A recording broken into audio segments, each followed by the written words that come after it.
तो दोस्तों आज के वीडियो में मैं आपको बताऊंगा कि स्टूडेंट क्रेडिट कार्ड जब मैंने अप्लाई किया था उसके बाद मुझे किन किन परेशानियों का सामना करना पड़ा।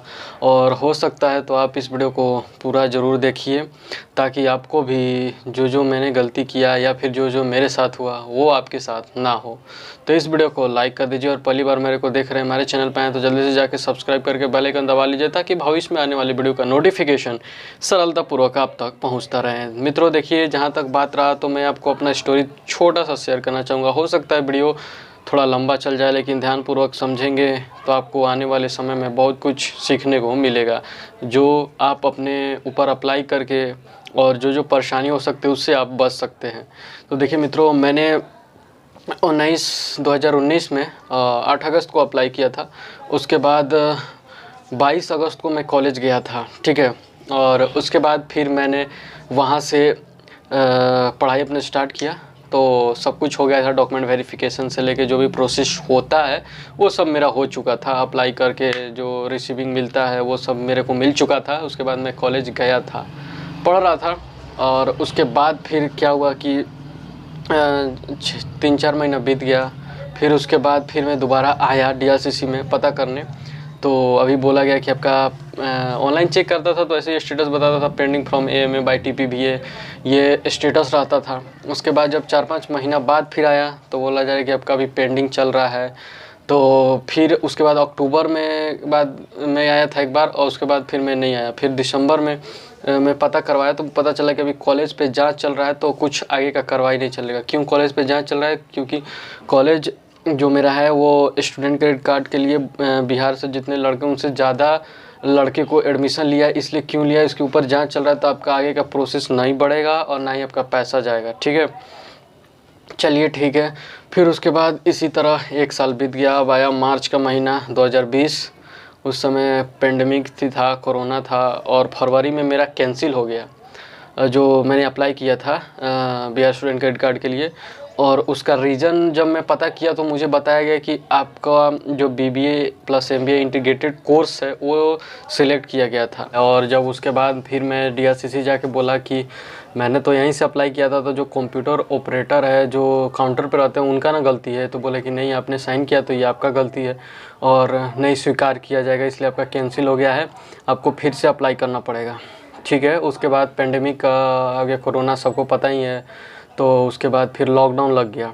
अब लॉकडाउन लग गया तो उसके लगने वाला था उससे 1-2 दिन पहले मैं गया था।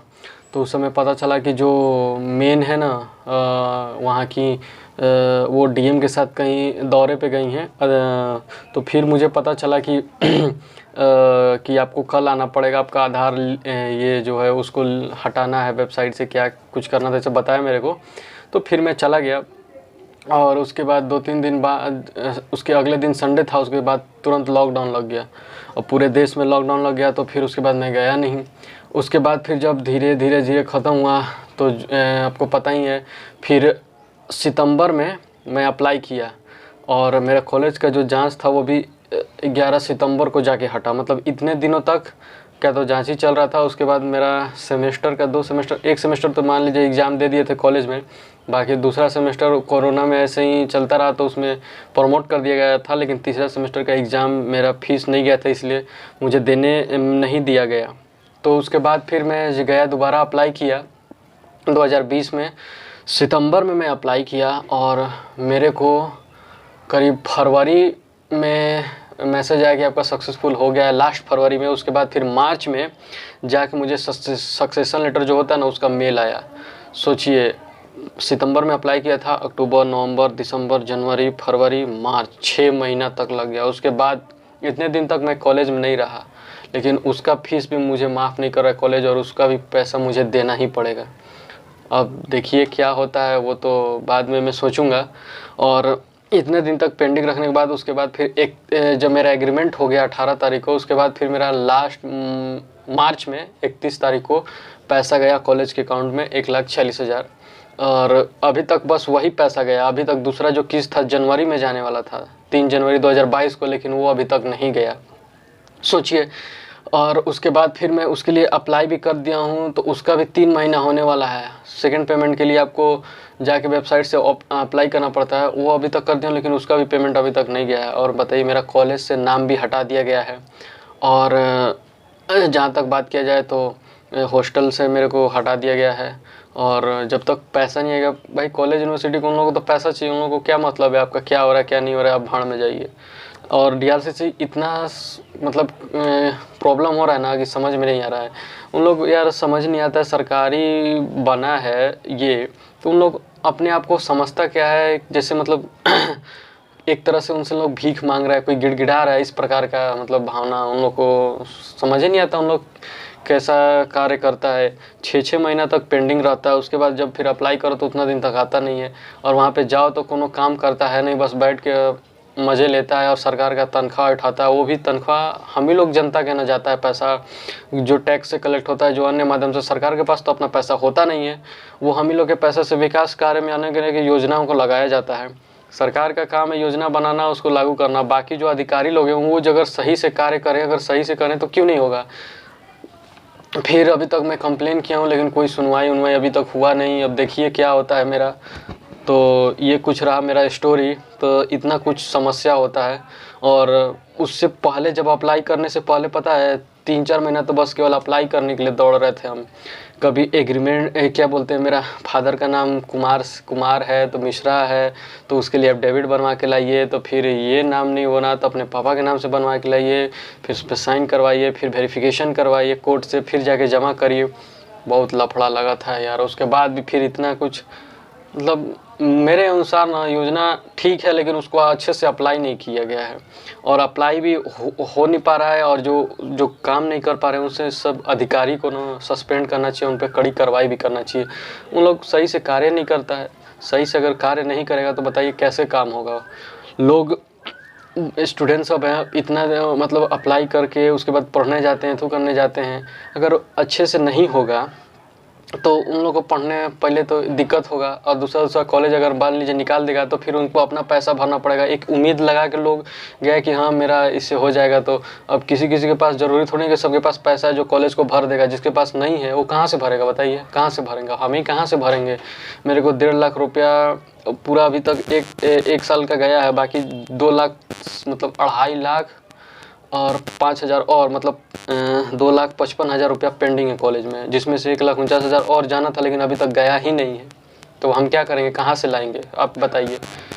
तो अब वहाँ पे जाके बात करने गए डीआरसीसी में, तो बोल रहा है कि सर्वर मेरा फेल है, आप 4-5 दिन बाद आइए तब आपको बताया जाएगा। ना आपका कैंसिल हो सकता है, मैं सोच रहा था कि कैंसिल करवा लूँ और ना वहाँ पे सामान अपना हटा के कॉलेज से हट जाऊँ। भाई इतना पैसा हम कहाँ से दे पाएंगे, 2.5 लाख रुपया मेरे पास नहीं है तो कहाँ से दे पाएंगे, सिंपल सी बात है। तो यार उन लोग काम वाम अच्छा से करता नहीं है। और जहाँ तक बात रहा तो जो अधिकारी लोग हैं उनसे भी मैं कहना चाहूँगा कि अगर बढ़िया से अगर इसको देखा जाए तब जाके अप्लाई होगा। लोगों को बहुत परेशानी होता है और उन लोग कोई सलाह एकदम निकम्मा है बिहार में। मतलब इसीलिए ना यार अच्छे से डेवलप नहीं हो पा रहा हम लोग को बिहार। पहले तो अधिकारी से लेके जितने कर्मचारी लोग हैं ना सरकार के, साला सब चूतिए, एक नंबर के चूतिए भोसड़ी वाले। उन लोगों को देखते ही मेरा मूड ख़राब हो जाता है। साला बैठे रहता है हराम का और खाली कुछ करता उरता है नहीं, बस फाइल पड़ा रहा है चाहे मत पड़ा, उन लोगों को मतलब ही नहीं है काम से। और सीरियस होकर अगर काम करने लगे यार, अगर उन लोग मान लीजिए 10 बजे से लेकर 4 बजे तक का काम रहता है, अगर उन लोग अगर 6 या 7 घंटा भी अच्छे से अपना कार्य करे, मतलब जितना भी उन लोगों को ड्यूटी दिएगा उसमें से अगर 4-5 घंटा बढ़िया से अगर काम करता तो आज साला कहाँ से कहाँ हम लोग का बिहार पहुँचता। लेकिन कोनो को मतलब ही नहीं है, क्या बोला जाए। तो इस प्रकार से क्या हम लोग का बिहार डेवलप करेगा और क्या योजना लोगों तक अच्छे से पहुंच पाएगा। सरकार का योजना ला दिया गया, अब उसको अच्छे से लोगों तक पहुंच पा रहा है नहीं पहुंच पा रहा है, इसका कौन देखेगा। इस पर कुछ कार्रवाई ही नहीं है और ना कोई आप किसी से कंप्लेन कर पाएंगे। किसे कंप्लेन करेंगे, लोग शिकायत में किए हैं लेकिन उसका भी कुछ निवारण हो नहीं रहा है। तो अब क्या बोला जाए। तो मेरे साथ तो ये समस्या है। तो आप भी अगर अप्लाई करने जा रहे हैं तो इस बात को थोड़ा ध्यान दे लीजिए। और बहुत महत्वपूर्ण बात मैंने आपको बताया हूँ, तो आप भी इन सब गलतियों से बचिएगा। और हो सके तो आप अपने पैसा से पढ़िए, और नहीं तो फिर आप समझ लीजिए कि आपको भी परेशानी हो सकता है। भगवान ना करे आपके साथ भी ऐसा हो, लेकिन अगर हो गया तो फिर क्या किया जा सकता है आपको भी पता है। वीडियो को ज़रूर शेयर कीजिए ताकि हर लोगों तक पहुँचे हमारा बात, ताकि इन जैसे जो लोग हैं उनके वजह से जो कार्य नहीं हो पा रहा है, बहुत क्या कीजिए, कोई ऑफिस में चल जाइए, कोई कार्यालय में चल जाइए, बिना आपका समय लगते कार्य नहीं होगा। मतलब क्या सरकार है चाहे तो मतलब अब उसके बाद भी सब बोलता है कि सरकार के क्यों बुराई करता है लोग। सरकारी अगर सरकार का बुराई नहीं करेगा अधिकारी का, इसलिए ना बुराई होता है, कार्य नहीं बढ़िया से करेगा, योजना जो है उसको अच्छे से इम्प्लीमेंट नहीं हो रहा है लोगों पे, तो क्या होगा, लोगों का डेवलपमेंट कहाँ से होगा, कहाँ से लोग तो कर पाएंगे बताइए। अगर जब इसी में फंसे रहेगा तो कॉलेज में क्या पढ़ेगा, क्या तो करेगा। और मान लीजिए अगर वो तो हम लोग को देना है, जब कोर्स कंप्लीट हो जाएगा उसके अगले साल के बाद 4-5 से इंटरेस्ट के साथ, पहले उसको सही से तो यार कर दे, उसके बाद ना अगर लोगों का होता है अपना आगे का प्रोसेस बढ़िया से बनाएं, लेकिन कुछ होता ही नहीं है, क्या बोला जाए। बाकी तो आप लोग समझदार हैं, वीडियो को ज़रूर शेयर कीजिएगा। और यही कुछ था, क्या क्या परेशानी होता है आप समझ गए होंगे। और आने वाले समय में मैं आपको और भी बताऊंगा कि मैंने जब पेंडिंग होता था तो मैं क्या करता था, कैसे आप कंप्लेन कर सकते हैं और क्या क्या आपको नहीं करना चाहिए।